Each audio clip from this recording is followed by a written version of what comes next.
Hi friends, मैं आकांक्षा Sharma GK with आकांक्षा में आपका स्वागत करती हूँ। एमपीपीएससी प्री सॉल्व पेपर में आज हम 5वां भाग पढ़ने वाले हैं। ये मैं टॉपिक वाइज सॉल्व पेपर आपको प्रीलिम्स का करा रही हूँ, जिसमें हम 2020 से जो पिछले 30 सालों के पूरे पेपर पढ़ने वाले हैं। 1990 से 2020 तक जितने भी अभी तक पेपर हुए हैं प्रीलिम्स के, और ये हम टॉपिक वाइज पढ़ने वाले हैं। तो चलिए, इसके बहुत सारे क्वेश्चन हम कर चुके थे पिछले 4 भाग में, और आज 5वें भाग में स्टार्ट करने वाले हैं।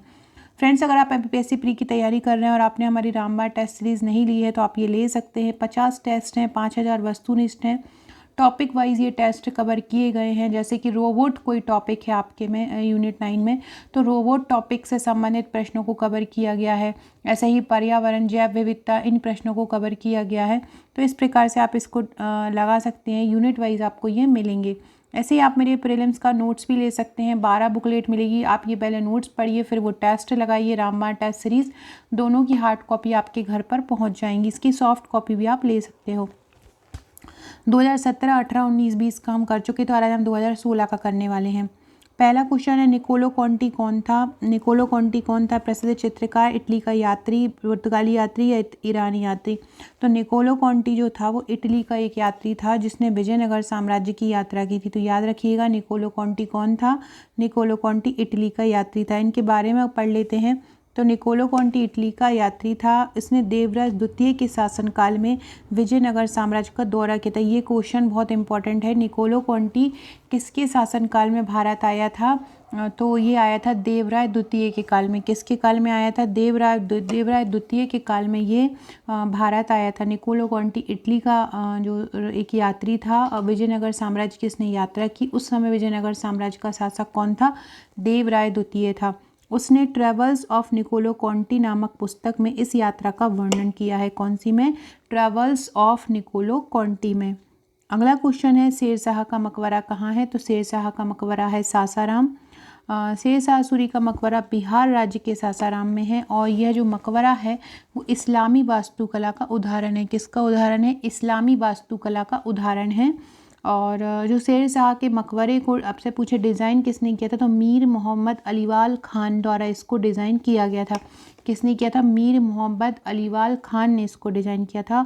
और इसको भारत का दूसरा ताजमहल भी कहा जाता है। सासाराम में ही शेरशाह के पिता हसन शाह और पुत्र सलीम शाह का मकबरा भी है। तो ये भी याद रखिएगा, उनके पुत्र कौन थे? सलीम शाह, और उनके पिता कौन थे? हसन शाह। इन चटगांव आर्मरी रेड में कौन संबंधित था? तो चटगांव जो आर्मरी रेड था और जो युद्ध हुआ था चटगांव का, वो किसके बीच हुआ था? तो वो सूर्यसेन के साथ हुआ था। तो चटगांव आर्मरी रेड से कौन संबंधित है? सूर्यसेन संबंधित है। चटगांव आर्मरी रेड से सूर्यसेन जो नेशनल हाई स्कूल में उच्च स्नातक शिक्षक के रूप में कार्यरत थे, जिस कारण लोग उन्हें मास्टर दावी कहते थे। चटगांव आर्मरी रेड के प्रमुख शिल्पी मास्टर सूर्यसेन ने युवाओं को संगठित कर भारतीय प्रजातांत्रिक नामक सेना बनाई। ये भी याद रखिएगा कि सूर्यसेन जो थे उन्होंने कौन सी सेना बनाई थी? उन्होंने बनाई थी भारतीय प्रजातांत्रिक नामक सेना। अगला क्वेश्चन है, शिवाजी के गुरु का नाम क्या था? तो शिवाजी के गुरु का नाम था रामदास। शिवाजी के गुरु का नाम क्या था? शिवाजी के गुरु का नाम था रामदास। और उन्होंने दासबोध नामक ग्रंथ की रचना की थी। शिवाजी के गुरु का नाम क्या था? रामदास था। और रामदास ने कौन से ग्रंथ की रचना की थी? रामदास ने दासबोध नामक ग्रंथ की रचना की थी। छत्रपति शिवाजी जो थे महाराज भारत के एक महान राजा और रणनीतिकार थे। इन्होंने 1674 ईस्वी में पश्चिम भारत में मराठा साम्राज्य की नींव रखी थी। शिवाजी के पिता का नाम शाहजी भोसले और माता का नाम जीजाबाई था। शिवाजी के पिता का नाम क्या था? शिवाजी के पिता का नाम था शाहजी भोसले और माता का नाम क्या था? जीजाबाई। फ्रेंड, डिस्क्रिप्शन बॉक्स में आपको हमारे WhatsApp, Telegram, Facebook, Twitter, Insta की लिंक मिल जाएगी, वहां से जुड़ जाइएगा। अगला क्वेश्चन है, भूमि अधिग्रहण अधिनियम 1894 के संदर्भ में कौन सा कथन सही नहीं है?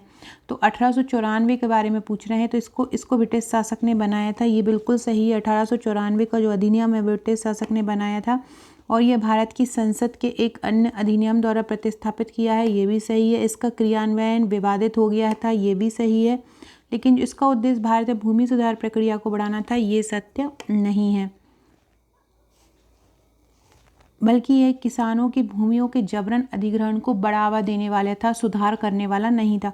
इस अधिनियम को भूमि अधिग्रहण कानून 2013 द्वारा प्रतिस्थापित किया गया। याद रखिएगा, 1894 का जो भूमि अधिग्रहण अधिनियम है उसको 2013 द्वारा प्रतिस्थापित किया गया था।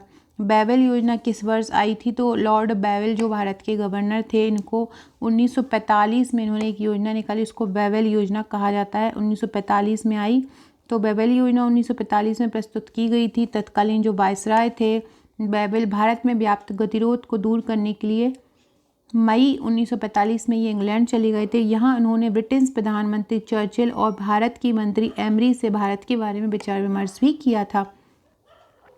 अगला क्वेश्चन है इंडिका, ये 2015 का आ गया है। इंडिका का लेखक कौन था? इंडिका का लेखक था मेगास्थनीज। इंडिका को मेगास्थनीज द्वारा लिखा गया था। यह सेल्यूकस निकेटर का राजदूत बनकर चंद्रगुप्त मौर्य के दरबार में आया था। इंडिका मौर्य इतिहास के बारे में जानकारी का प्रमुख स्रोत है। हेरोडोटस ने हिस्टोरिका नामक ग्रंथ की रचना भी की थी। प्लूटार्क यूनानी इतिहासकार थे।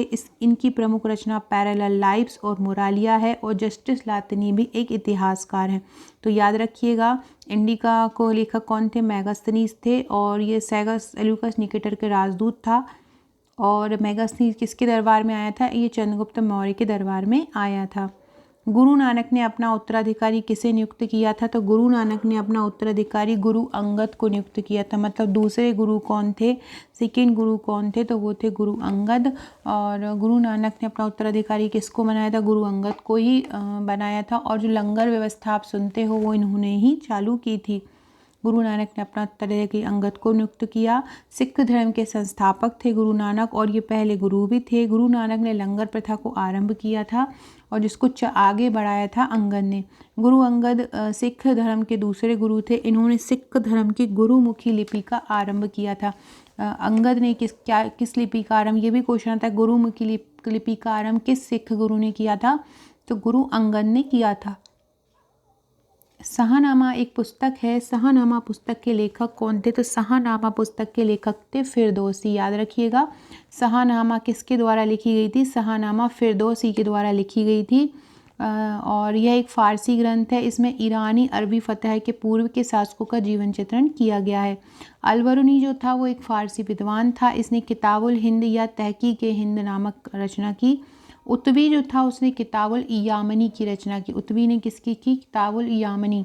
जियाउद्दीन वरनी ने तारीख फिरोज शाही की रचना की। जियाउद्दीन वरनी ने किसकी की? तारीख फिरोज शाही। संस्कारों की कुल संख्या कितनी थी? संस्कार 16 थे। संस्कारों की कुल संख्या कितनी थी? तो संस्कारों की कुल संख्या 16 थी। हिंदू संस्कृति में संस्कारों की कुल संख्या 16 है। जन्म से मृत्यु तक के संस्कार चलते रहते हैं और इनका विवरण जो है स्मृति ग्रंथों में मिलता है। महर्षि वेद व्यास ने भी इन संस्कारों का वर्णन किया है। अगला क्वेश्चन है, अभिलेखों में किस शासक का उल्लेख प्रियदर्शी एवं देवानाम प्रिय के रूप में किया गया है? अभिलेखों में किस शासक का उल्लेख किया है प्रियदर्शी एवं देवानाम प्रिय? तो अशोक। अशोक का नाम प्रियदर्शी एवं देवानाम प्रिय मतलब देवताओं का प्रिय तो किया गया है। मौर्यवंशी जो अशोक सम्राट थे वो बिंदुसार के पुत्र थे। इनका जो समय था वो 269 से 232 ईसा पूर्व तक था। अशोक ने कश्मीर में श्रीनगर नामक शहर का निर्माण भी कराया था तथा नेपाल में ललित पतन नाम का नगर भी बसाया था। क्या किया था? कश्मीर में श्रीनगर नामक शहर ही बनाया और नेपाल में ललित पतन नामक शहर भी बसाया था। अशोक के समय ही पाटलिपुत्र में तृतीय बौद्ध संगीति का आयोजन हुआ था।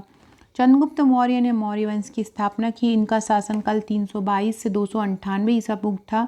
समुद्रगुप्त गुप्त वंश का एक प्रतापी शासक था और इसका काल 330 से 380 था। हर्षवर्धन जो था वो पुष्यभूति वंश का था और इनका काल 606 से 647 ईस्वी तक था। अगला क्वेश्चन है, चार्ल्स वुड का जो आदेश पत्र था वो किससे संबंधित था? चार्ल्स वुड ने एक आदेश पत्र दिया था, वो किससे संबंधित था? शिक्षा से, व्यापार से, प्रशासनिक सुधार से या सैन्य सुधार से? तो चार्ल्स वुड का जो आदेश था वो शिक्षा से संबंधित था। और वुड डिस्पैच में भारतीय शिक्षा पर एक व्यापक योजना प्रस्तुत की गई थी। 100 अनुच्छेदों वाले इस प्रस्ताव में शिक्षा के उद्देश्य, माध्यम, सुधारों आदि पर विचार किया गया था। इस घोषणा को भारतीय शिक्षा का मैग्ना कार्टा भी कहा जाता है। अगला क्वेश्चन है, खुसरो जो था वो किस मुगल बादशाह का पुत्र था? खुसरो शाहजहाँ को बोला जाता है, शाहजहाँ का निकनेम था खुसरो, और वो जहांगीर के पुत्र थे। जहांगीर का वास्तविक नाम सलीम था। खुसरो ने 1606 ईस्वी में जहांगीर के विरुद्ध विद्रोह कर दिया था। खुसरो को शहजादा खुर्रम ने अंधा करवा दिया था तथा बाद में उसकी मृत्यु हो गई थी। रेगुलेटिंग एक्ट किस वर्ष पारित हुआ था? 1773 में पारित हुआ था।